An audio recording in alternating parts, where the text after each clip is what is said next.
Rhyme Stew by Roald Dahl. The Tortoise and the Hare. The tortoise long ago had learned, so far as eating was concerned, that nothing in the world could match old Mr. Roach's cabbage patch. Potatoes, lettuce, cabbage and peas could all be had with perfect ease, provided you had first checked out that Mr. Roach was not about. The tortoise had for very long enjoyed this lovely restaurant, but all at once, oh shame, disgrace, a ghastly thing was taking place. That horrid hare began to poach the sacred land of Mr. Roach, and worst of all, the hare got rid of far more than the tortoise did. With beans he'd cut up every one before the tortoise had begun. The carrots all were out of sight before poor Torty had one bite. The lettuce, succulent and green, was suddenly no longer seen, and so the tortoise now began to hatch a very subtle plan. He came across the hare at dawn, demolishing a row of corn, and said to him, "Would you agree to have a sporting bet with me? I don't believe we've ever met a hare who could refuse a bet." Hare said, "I must admit I play with horses almost every day." The tortoise said, "I'm betting you I'd win a race between us two." "You ran the twist," the hare cried out. "You're Bonkersville, you're up the spout. Why, I could run to Ecuador before you even crossed the floor. I run from here to Camden Meath before you'd even rush your teeth. I'd run to Pool and Beachy Head before you'd hardly out of bed. Don't talk to me of how to run. The hare could outspace anyone." The tortoise said, "Although you're fast, I'm betting you're coming last. And by the way, you might recall, pride always comes before a fall." The hare was so convulsed with scorn, he nearly choked upon his corn. He gagged and coughed, but when he spake, he cried, "You're on, so what's the stake?" The tortoise, after saying, "Well," produced from underneath his shell a pen, a contract, and a seal, and then began to read the deal. "If I do lose, I hereby swear that I will never more go near or take the tiniest of nibbles from Mr. Roach's vegetables." The hare considered for a while, then answered with an annoying smile, "That all seems eminently fair," and signed it with a flourish. "Hare." The hare was later heard to say, quite loudly in a scornful way, "Well, Torty, when this race is run, when you have lost and I have won, I don't know when you'll go to dine, but this is no concern of mine." The tortoise now went on to call on Mr. Rat at Evenfall, and found him in his workshop where the rat was trying to repair a fascinatingly bizarre, bright saffron yellow motor car. The rat was famous everywhere as being a brilliant engineer, but just like all the ratty clan, he was a crafty businessman, and well nigh guaranteed to rob his customers on every job. "Hello, old rat," the tortoise cries, regarding him through scaly eyes. "I've come along tonight to ask about a highly secret task." Rat, slowly putting down his spanner, assumed a sympathetic manner. "My dear old Torty," he declared, "now if you want your car repaired—" No, the tortoise cried, "you're wrong. Now here's the burden of my song." He then explained with skill and flair the details of his bet with Hare.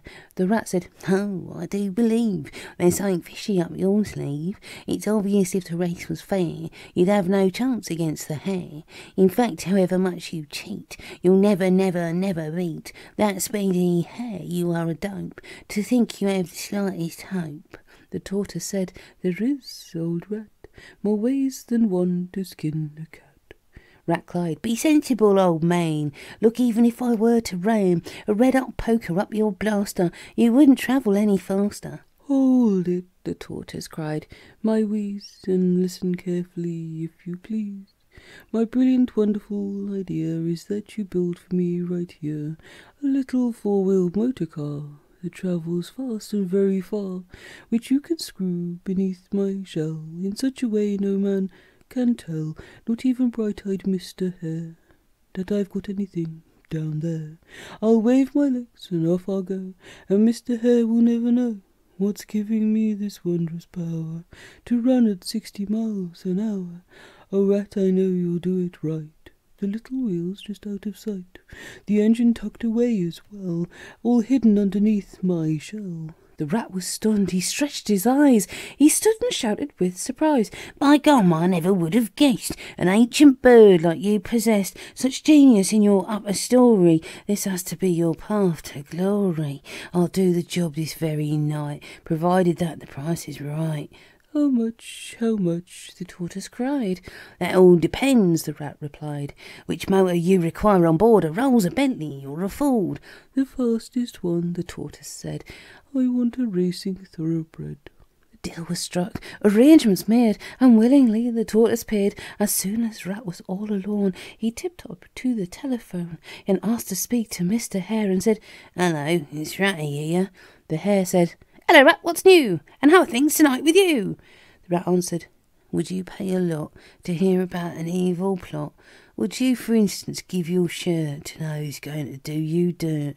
There was a silence on the line. Then Hare cried, Who's the rotten swine? Come on now, Ratty, tell me true, you know I'd do the same for you. The Rat said, very soft and sly, Now go, old man. Goodbye, goodbye. Wait, cried Hare. Don't go away. How much do you want? I'll pay. And so once more old Ratty made a very advantageous trade, and after he had got his fee, he told of Tortoise's villainy.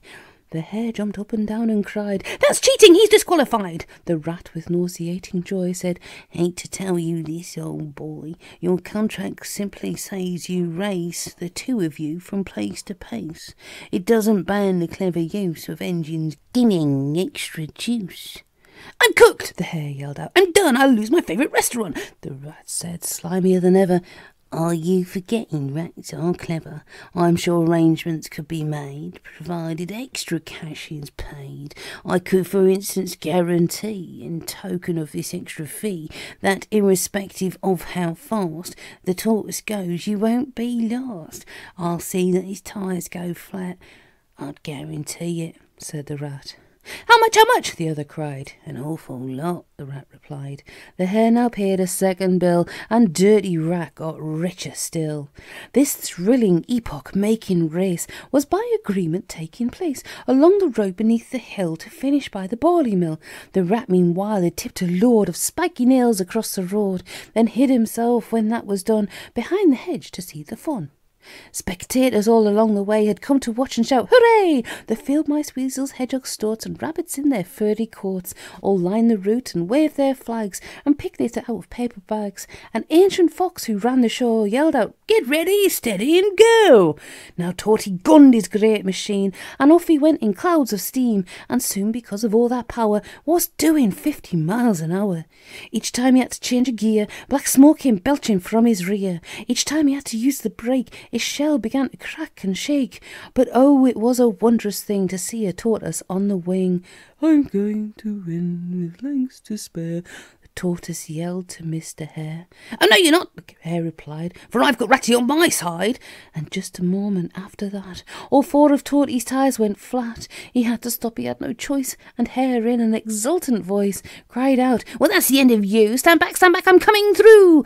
The Hare forgot that just ahead lay all the nails that Rat had spread. The spiky things were everywhere, and silly, foolish Mr. Hare had spikes in every foot and toe. He couldn't run, he couldn't go. He shouted, I can run no more, we'll have to call the race a draw. The tortoise, all his tyres flat, said sadly, I agree to that. Meanwhile, the dirty Mr. Rat went home and counted all his pay. He'd had a profitable day. So just remember, if you can, don't tangle with a businessman. It doesn't matter who you choose. They always win, we always lose. If you were here and I was there, if you were Tortoise and I was Hare, we both get diddled in the end by people like our ratty friend.